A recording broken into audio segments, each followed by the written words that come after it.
has passed. Good. My name is BJ Cash, and today we have a very special guest, Myrtle Scherer Betts, who was born on Hog Island, which is now Caladesi Island, on February 22nd, 1895. Myrtle, we're glad to have you here today. Thank you.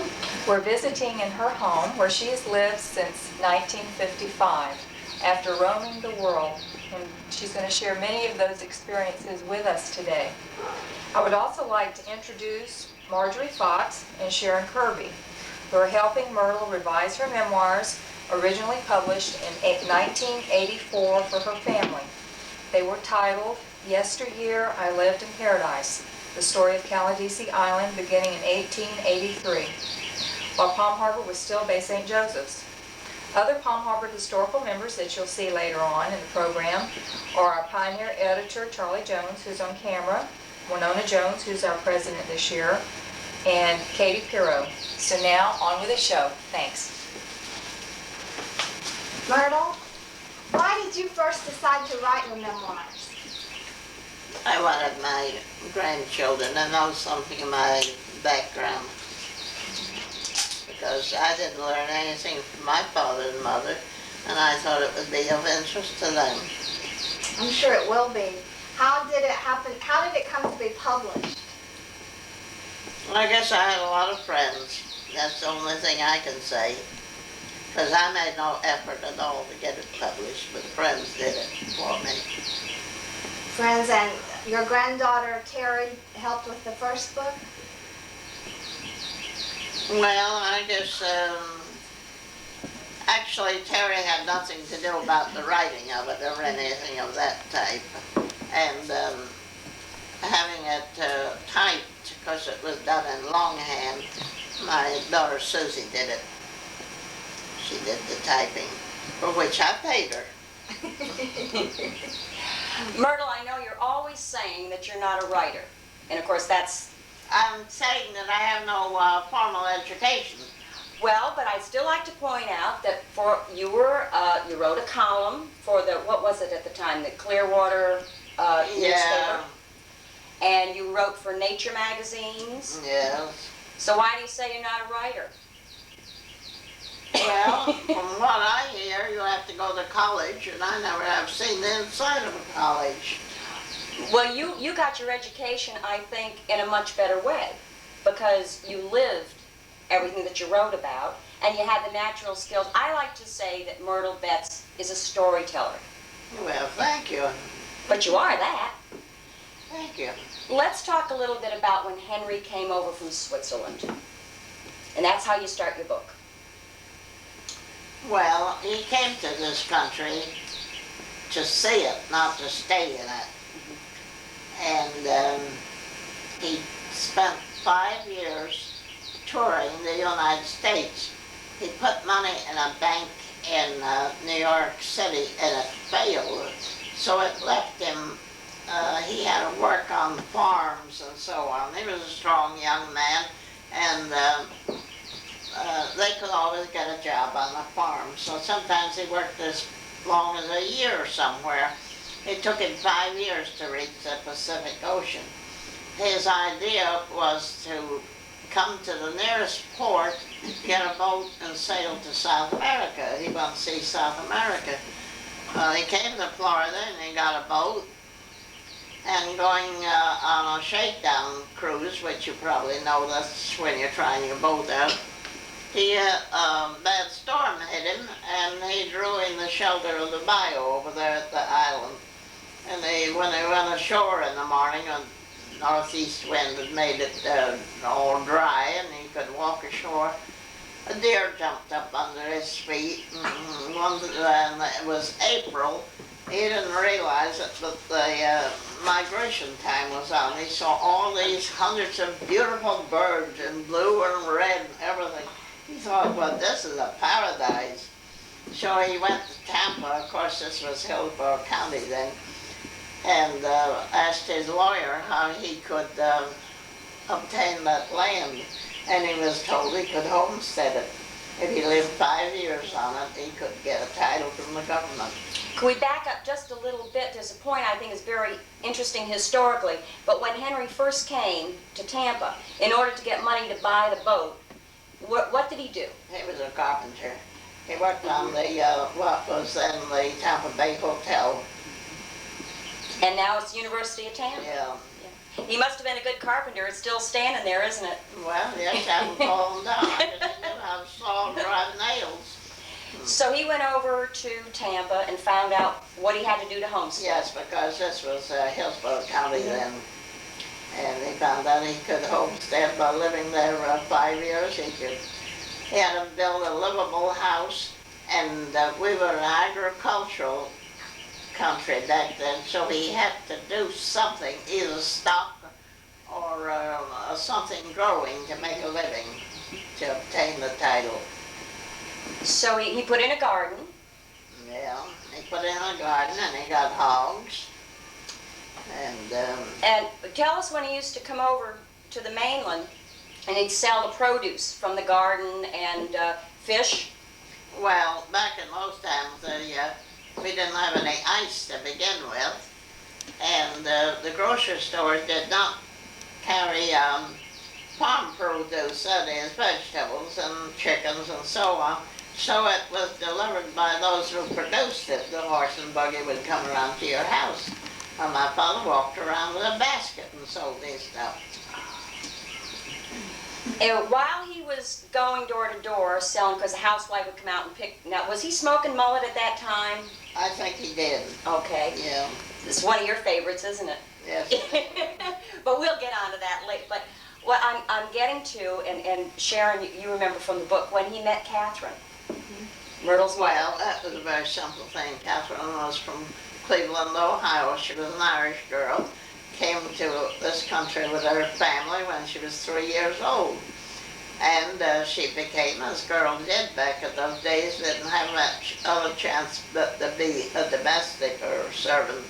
So she was working for a family in Cleveland who were wealthy, the L.H. Malones, and they wintered in Dunedin, had a winter home there. She came down with them. And when Henry came to the house peddling his fish and garden produce and so on, he, of course, it was Catherine that bought them. They fell in love and got married. Didn't the Malones used to come out for day trips to the island? And Yeah, often. They had Yeah. a sailboat, and of course that was before the days of cars. And parties would have their picnic lunch, and they would come to any of the islands. And hotels preferred their guests to go away in the noon hour and have the main meal at night. at night. Maybe we could talk about the wedding, Catherine and Henry's wedding on the island. Yes, she was married in a palm grove back of where the house stood. It stands there today, the palm grove does. They brought a minister over in a rowboat from town. They were married there. So they took up residence, and of course Henry had been living there because he built the house. Yeah. But so they My took father up. had been there for some years before he married. Catherine was a good cook, wasn't she? She was an excellent cook. She passed a little on to me. Well, that's good to know. What did you fix for lunch? Well, as far as cooking for myself, I have no use, but I love to go somewhere and make food for other people. Well, one thing that I think Sharon and I have talked about is maybe getting you to write down some of your recipes. May not go in this book, but maybe we can come out with something Well, I else. think Terry already has one, but I believe that back at that time, Terry was a strict, should I say, vegetarian. Maybe she ate fish. So there's no meat recipes in my book. But Terry has a book that I wrote of the Great. type of cooking that I did. Yeah. And so Catherine and Henry, at one time didn't they want to entertain when people would come in and entertain in the house? Because she used to make the. My mother made dinners because there was no restaurants back in those days. If you wanted a meal, you went to a hotel. And people knowing that Catherine was a wonderful cook used to come and have meals at the island. Her specialty was a roast pig. My father raised, he had to make me sick today to see one, but nevertheless, it was a whole pig roasted and weighing about 12 pounds or so. How long would it take her to roast it? Did she do it? Well, that was in a wood stove, of course, and I imagine about 5 hours or so, I would guess. How many would it serve? Well, if the pig weighed 12 pounds, it probably would feed at least 15 people. She must have enjoyed, she liked arranging the table because you Yes, mentioned that. Yes, she did. She set a beautiful table. She used to make ornaments of different kinds of places, so things she picked up at the island. A lot of creative talent there, and I think it's come down. She must have had an artistic background. Well, as we know from reading your book, Catherine passed away when you were 6. And there was never any question. Now, the relatives in Ohio still lived in Ohio, and you want to talk about your father wrote and said that Catherine had passed away. And they wrote back offering to bring you up in Ohio, is that correct? Well, they didn't want me, but knowing that my mother had left a little girl 6 years old, they did offer to take me. And my father said he was not willing to give up his little daughter. I heard him say those words. That's wonderful. And he didn't. And then he taught you. He raised me and taught me to do a man's work. And I'm more able, I guess, today to do that than I am a woman's work as far as that goes. Swing an axe, a hoe, and a shovel, and everything else of that kind. It didn't hurt me any. I wouldn't have reached 95 if it had. When you were 9, of course, Henry had taught you how to read, and he taught you, in addition to the gardening skills. Yes, he taught me as he had been taught in Switzerland. And but he had been educated at university as a teacher. Yes, he went to University of Zurich. Right. So that fine day when you go to school, tell us what it was like to go to school when you were 9 years old, and describe the whole thing so people can have a good idea of what it was like. Well, of course, everything was absolutely new to me, the children and everything of that kind. Well, I just took it in my stride, evidently. It didn't annoy me in any way. And I guess I must have had a pretty good mind because I didn't start in the 1st grade, I started in the 4th. And this is a one-room schoolhouse at the Yeah, time? 30 pupils and one teacher in 8 grades.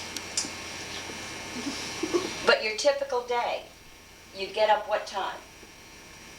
Well, my father didn't let me be a laggard. I got up and made his breakfast, so probably I got up around 5 o'clock. Slept in late, huh? Yeah, it was late. He used to holler at me, "Get up, Myrtle, half the day is gone." And he picked it up from 12 o'clock at night. But yes, I'd get up and make our breakfast and leave a lunch for my father and pack one for me and dress and get in my little skiff and pull across the bay. How long would it take you? Depended on the weather. It was a 45-minute trip if the weather was calm. But I have spent as much as 3 hours crossing that bay during a storm because sometimes I would drift back as far as I gained ahead when I took a stroke. Oh dear. Myrtle, that's one of the most famous stories about you is how you used to row to school as a little girl. There must have been times when it was frightening or... Oh, dumb little me, I didn't think anything of it. Children today, I think, would be horrified if their parents told them they had to. Well, I don't imagine it would even be allowed. It would be called cruelty to children. But I didn't consider it a hardship. I didn't know the difference. I went to school, tied up my boat, walked to school, came back in the evening, rode home. First place I headed for was the wood pile. Carry wood in the house because we had a wood stove. Probably start my dad's supper. Feed the chickens and fattening pig and so on. What'd you do in your spare time? I didn't know I had it. What I love too about that, remember when they went from at school, at first they'd have a hymn singing, but then they changed that and had calisthenics. Yeah, I needed them. I really did. After pulling across the bay, I really needed calisthenics. Well, I stood up and did just what the rest did, nevertheless. I should have just sat in my seat and said I've had mine. Tell us about the girls' baseball team. Oh, well, it was a failure.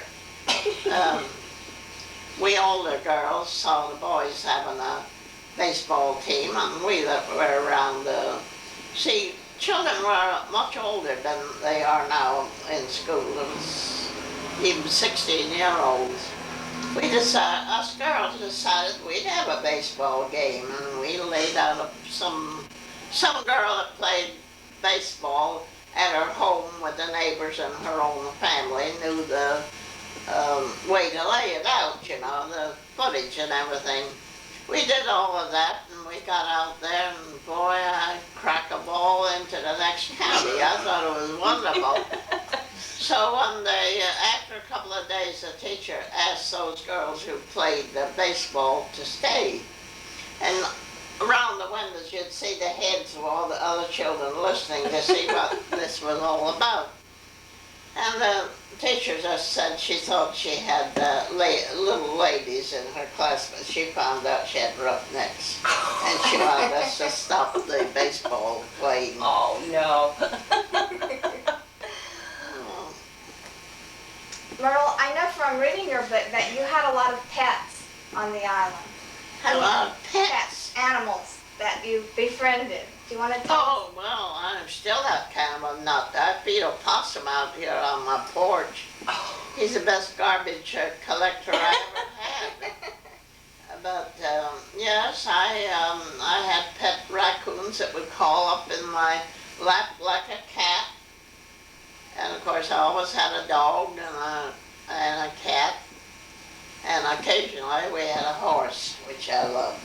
You also had a king snake for a while, didn't you? Oh, I had a king snake right up until I left the island. And I'm pretty sure that though that king snake was fearless of people, I just pick it up and put it in my pocket. It was a big fella. But, well, they're not slimy or anything else. I know. He'd take his head and rub it on my cheek, which shows he had some affection. Mm-hmm. But I'm very much afraid because he was used to people and showed himself after I left. First person seeing him would kill him. Right. I'm very down on people who kill snakes. I'll remember that, Myrtle. The next one Kill I the poison ones. Which would you rather have, a snake or a rat? You never caught any disease from a snake. see. Mm-hmm. And snakes are very good ratters. No, we ought to befriend snakes, and the smaller ones eat insects. They're good in our gardens. Mm-hmm. Of course, when it comes to a rattler, sure, I do away with him. Well, I remember that there was a story about a little kitten that you had, that you were weeding one day, and the kitten got excited. Do you remember this story? The kitten got excited, fluffed up, and there was a rattler right where you'd been weeding. Well, I've had that happen right here. I had a cat that I had for 16 years here, and since I've lived here, I've killed 60 rattlers in this place right here. And this cat of mine would make them coil, and then he'd yowl. Naturally, I came out with my .410 shotgun and finished the snake off. So, cats do have sense enough to recognize snakes are dangerous. If we go camping, can I go with you? I'd be glad. But I know birds have been a very important part of your life as well. Well, because it was the one thing I could study, and then I became a bander for the biology survey. It's Fish and Wildlife now. And I banded birds, and that interested me, particularly the migrants that I would band one spring and catch the following spring. Now, let's get back to raccoons for just a minute. Now, I know you did have some that were pets, but how did raccoons figure into earning some money for you?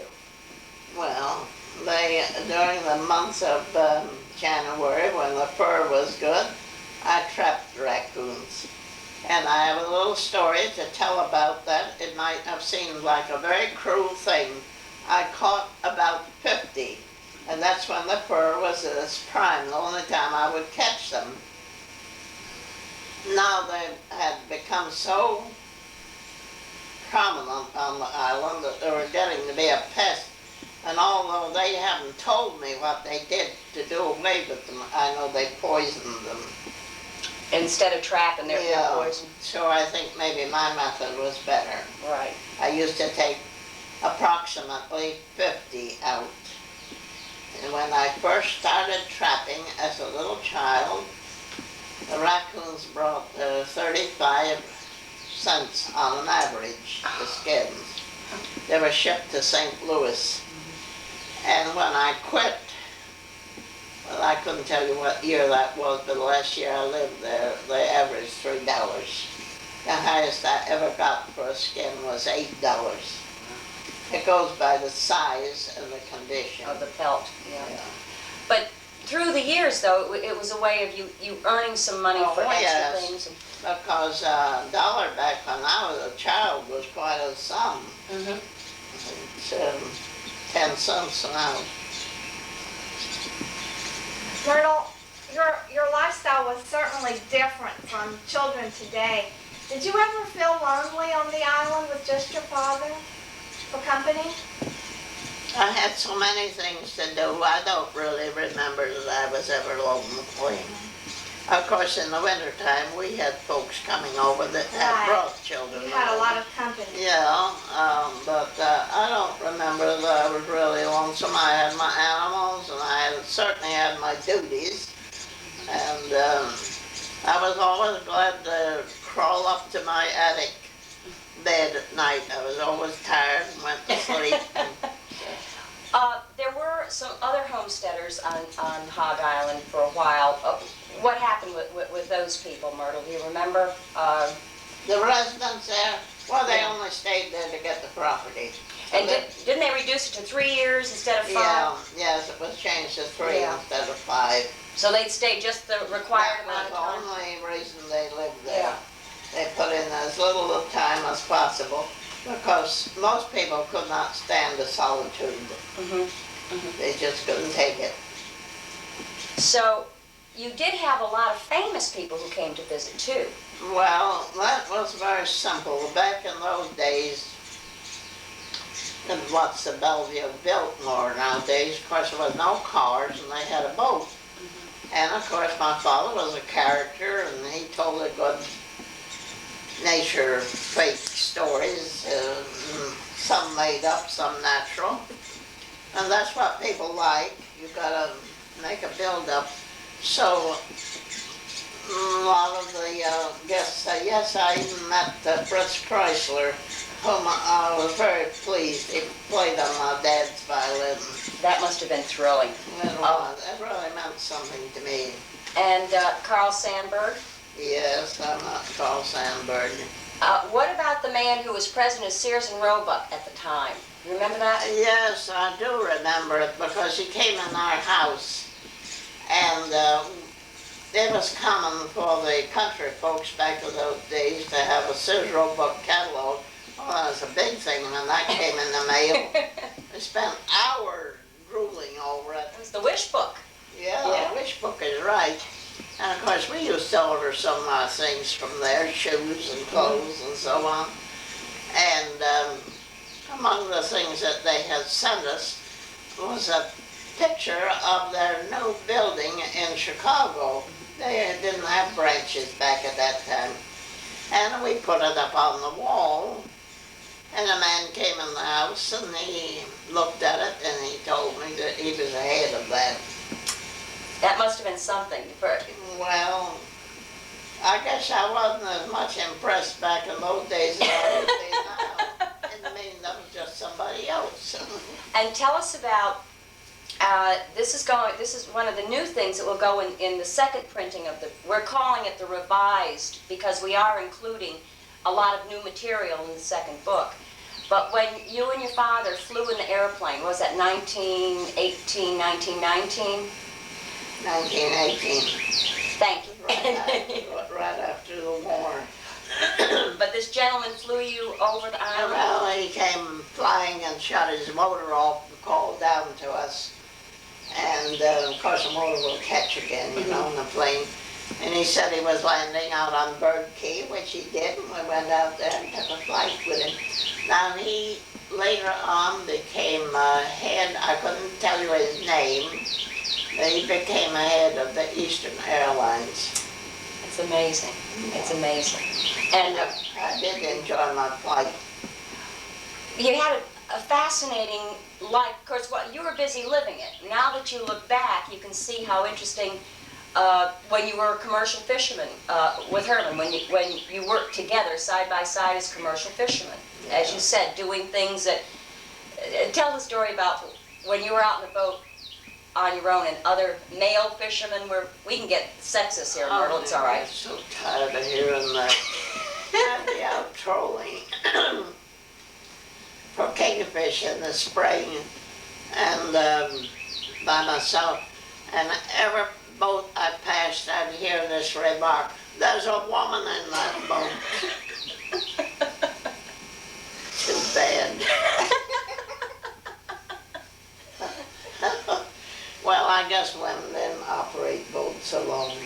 It was probably startling for them to see you doing that and doing it well.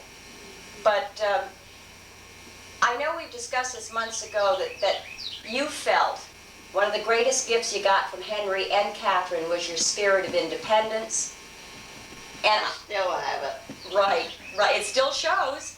Still have it. That's a wonderful legacy for parents to give to children, I think, this independence. Well, it's a wonderful thing to be more or less satisfied with what you have, not being want to grasp more, get more, be unsatisfied. I'm perfectly satisfied in my little shack here, just as much so as I could be. When was the last time you were out at Caladesi Island, Myrtle? Do you remember? Well, it's been some years ago. I lost the use of my legs and I have to use a walker, so I wouldn't think of going there. And rangers are all very kind and thoughtful and everything, but as long as I can't get around on my own over the places I like to walk and see that I remember, I'll just stay away. Well, I think we could talk about one of the reasons, excuse me, there's several reasons why the book is being reprinted. But I think the most important one to you and the one closest to your heart would have to be the scholarship. Could we talk about that for a minute? Well, I'd like to do something for young people, and that's the only thing I could do. I don't have the means myself. And I thought that if it was turned to that, some child that didn't have a chance, and it could be a black child even, I wouldn't care who it was, and I would prefer that they didn't know where it came from. But the money from the sale of the book Yeah. will go into the Henry Scherer Memorial Scholarship Yeah. Fund. And Sharon, I think we told Myrtle about Friends of the Palm Harbor Library will be administering the scholarship fund. They will create committees to choose the students, and they will have the books. Well, that's to sell. wonderful. I kind of wondered what became of, I think the book brought something like $1,400. And I know where I have two daughters, one borrowed from it and paid back, another one didn't. But I think there's something close to 900 now in there. Now that's from the sale of the first book. Yeah. And the sale of the second book will go into the fund, and they will be administered by the Friends of the Library. And we are ready to go. Now, Sharon, your granddaughter Terry Fortner and I, my husband Terry Fox, we've been busy making the corrections. You've helped certainly because you remember all the correct details. Yes, I did some of it. She passed it over to me. And, Oh, we made your work, Myrtle. You got you got to do that. well, the trouble is sometimes you write something and somebody else decides they can improve it by changing it. We try not to do that. No. Well, the only thing I want my book to be accurate, Right. and I think it is now. Well, we haven't changed. We came up with a term, and we call them Myrtleisms. We haven't changed one Myrtleism. They're still in there, but the dates that you corrected and all that Yeah. material. So we're hopeful. We know that once the book is printed, it's going to be real popular. We're going to have 5,000 copies, a little sturdier than the first book, but I think it's a wonderful thing. And people who read your book, because most of the copies of the first book are gone. Not many people have them. Well, I heard some people say it would be of interest only to local people. That's not so, because there's a book on Cape Cod, The Outer House. Maybe you've read it. I'll never see Cape Cod. I read that book 3 times. I think anyone interested in history, and of course in the state of Florida, this is a vital part of the state. It's not only Pinellas County, but a vital part of Florida history. And as you say, people who like to be armchair travelers can sit and read this book and they will know as much about Dunedin and Caladesi Island through your work and through your ability to tell that story. I think it's a fascinating book. Obviously, we all do. Well, thank you for those kind of words. I think Winona Jones may have some questions to ask you, Myrtle. Well, I can answer them, I bet. I'll bet you can too, Myrtle. As I've been listening, if you rode across the bay, as I know you did to go to school and so forth, we haven't gotten into your own marriage and how you met your husband and how you dated and so forth. Could you tell us a little bit about that? Well, there's not much to be told because my husband and I really had no dates. It was all correspondence. Because naturally I couldn't go out, live on the island and go out without a, we'll have to say a chaperone. We had them back in the day. Yes, my husband was making a trip with another friend in a boat that they had built, and they were touring Florida, and they stopped in at Caladesi. And of course my father was always anxious to show his property off, the eagle's nests and the herons and whatever there was. And that's how I met him. But there was no courtship, it was just a matter of correspondence. And So he was not a local person. he's from New Jersey. I see.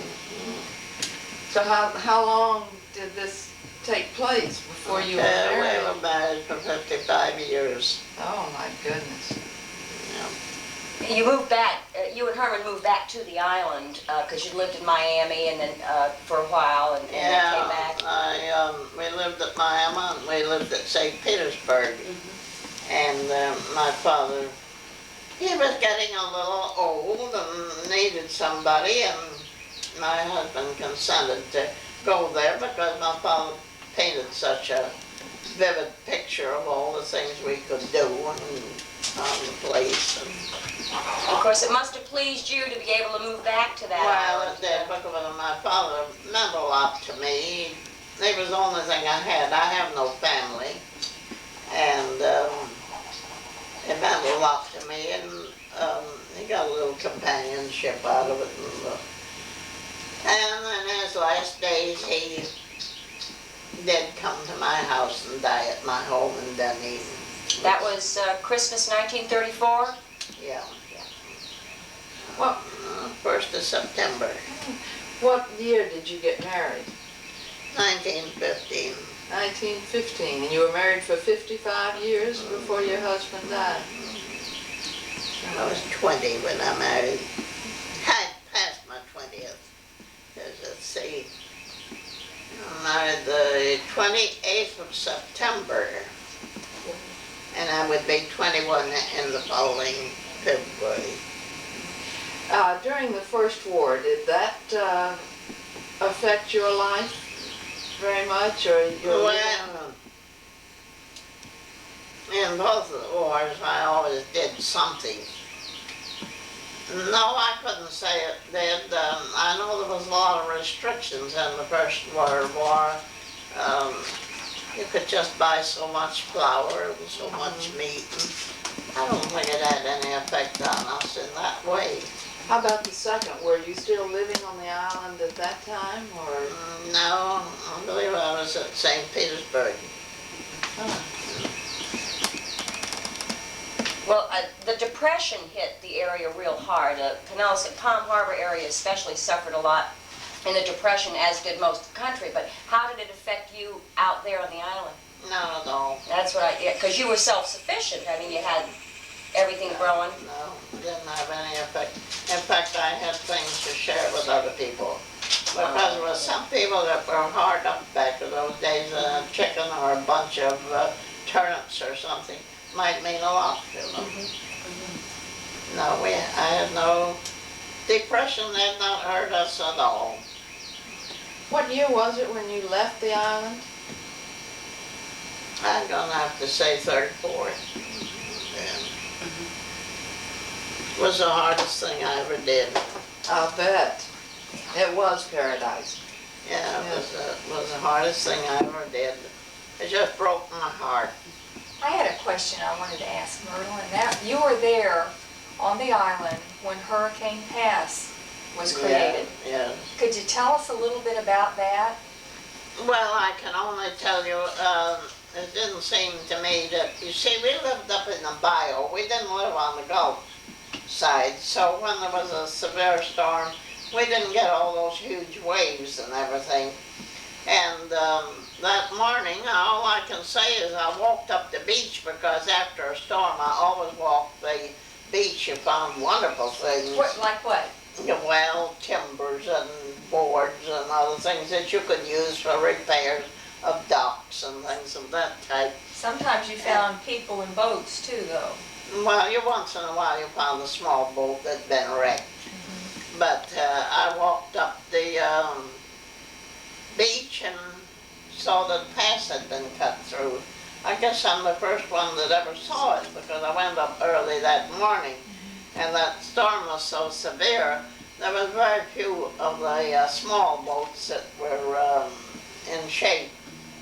And at that time, I would not say the pass was more than 50 feet across. What hurricane was that? That was 1921. A lot of people think it was 1918, but it was 1921. That's the same hurricane that when the college moved from Palm Harbor to Clearwater Beach, they were in residence in a hotel there, and it's the same hurricane that knocked out or washed away the foundation of that hotel and made them move to Lakeland. So I also... Well, it's the high tide that does the damage. Yeah. It isn't the wind, it's the high tide. Well, the hurricanes we've had recently, Elena, and what was the one after that? Oh, I don't. Now you're going to see who's got the better memory. And there was Elena, and then there was Keith. Have slowly started filling in Hurricane Pass back. Now there's another pass that's been cut through. There's now 3 islands instead of 2. The one, well, Honeymoon is the North Island, Caladesi's the second one, but the last hurricane cut another pass. Well, I have written an article about the barrier islands, and that's what they are. And I tell how they have a life, and eventually they are destroyed. And to prove that, Clearwater Beach is a very, very recent island. The other islands have now been built up into I don't know what they call the subdivision, but there was a lot, they called it broken islands that were in there. Now they, of course, have been filled in and there's homes built Is that like there. island But that estates? was the beginning. but the barrier islands are due to die. What is the life expectancy of one? Oh, well, thousands of Thousands years. of years. Thousands of years. But they aren't really meant to build on, are they? The barrier islands are exactly that. They are just that. They protect the mainland. If you want to see that on a windy day, go out and see what happens on the beach and look at the mainland shore. Which I think brings us to how happy you are that Caladesi is now a state park and not built up with all That these. plays me more than any one thing, because I realize that from stay more or less in its natural state. And thousands of people every year visit Caladesi, and they go on the nature walk. I know you wish more people would take the nature walk, but I'm sure that they just come away seeing a part of Florida that they didn't even know existed. Yes, because so much of our wild land has been destroyed. You and Winona Jones and Charlie have something in common. You're both people who have a great love for the ecology, the natural state. Winona and Charlie were very instrumental in Honeymoon Island in trying to preserve that. So we each have a job to do, a continuing job. You started it with Caladesi and Winona and Charlie with Honeymoon Island, and we still have to keep watch. I like the place here. It's very natural. Yes, and just while we've been sitting here this morning, as close as we are to very busy highways and to the ball fields and everything else, yet you don't hear that noise. I don't You hear a have- thing because of the trees. I Right, thought maybe you the have the park would be natural- noisy, although I did sign to have it into a park rather than a residence section, because I think we need recreation, but I don't hear anything from it. I mean, you have 900 little boys playing across the street every week, and you haven't heard them. Well, good. Now, I've noticed hummingbirds and squirrels, and you said that you have a pet raccoon. Are there any other animals that are still evident in its natural state around here? Well, in my opinion, it's much better for the kids to be there than anywhere else. I can think of a lot of places they could be, because kids got to be doing something. And they can do something wrong just as easy as they can right. Well, after hearing you talk, I think we should instigate a work program for them. Get 'em There's a out. lot of jobs. Wear them out, and then they wouldn't have the energy to get in trouble. Your children, could you tell a little bit about their birth? You know, let's start bringing our history up to date a little bit. Right. I didn't get just that. Your children, Yeah, your child, your daughter. yeah. Could you tell a little bit about when she was born and where? Well, of course, she was born in Morton Flint Hospital. Mhm. She lived on the island until she was ready to go to school. Then we moved into town. Into town, yeah. Do I remember reading that you paid for your hospital bill from the sale of the raccoon? Yes. See, they came in handy, all that trapping. That's a fact. But you moved when Marion was ready to go to school. And as you said, it was a painful move. Well, one interesting thing, I think, here was this healthy little girl who had grown up on the island, and you were teaching her how to live on the island, and you move into Dunedin, and what, the mainland viruses and bugs attacked her? Well, remember, I was married to a city man, Right. and his word was law. Uh-huh. Uh-huh. He didn't approve of that island living at all. But I think, as I said before, one thing we can treasure, because you wrote down your story for the grandchildren, it's wonderful that you can share that story. I know I, for one, have been very, very touched by it. I know people who have read the first book are touched by it. And the second book will widen that scope so that more people will know about Caladesi and a Florida that was, and what you did to preserve it. Yesteryear, I lived in paradise. Would that we were there today, but we've got you, Myrtle. Thank you so much. Thank you. Well, I lived a life that couldn't be lived now. That is true. Yep. Impossible. Thank you, Charlie. Cut. Yep. Okay. Thank you, Myrtle, so much. Thank you, sweetheart. You did wonderful. You want a drink of water? Or I know your throat's getting a little raspy. Oh, I won't be able to stand up. I've been sitting here. I know, my legs were so